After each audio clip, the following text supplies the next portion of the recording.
Diqqat! O'zbeklar ogoh bo'ling, O'zbekistonda bugun tongda dahshatli fojia yuz berdi. Assalomu alaykum hurmatli tomoshabin.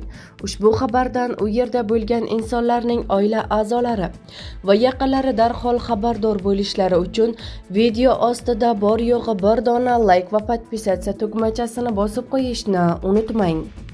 10 aprel kuni Samarqand viloyatining Samarqand tumanida joylashgan do'konda yong'in sodir bo'ldi. Bu haqida viloyat favqulodda vaziyatlar boshqarmasi xabar berdi.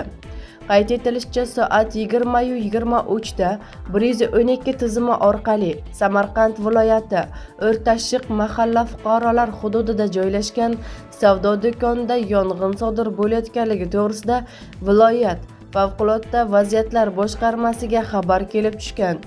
Shunga ko'ra, yong'in qutqaruv ekipajlari yong'in joyiga soat 20:30 da yetib borib, soat 21:44 da yong'in to'liq bartaraf etilgan.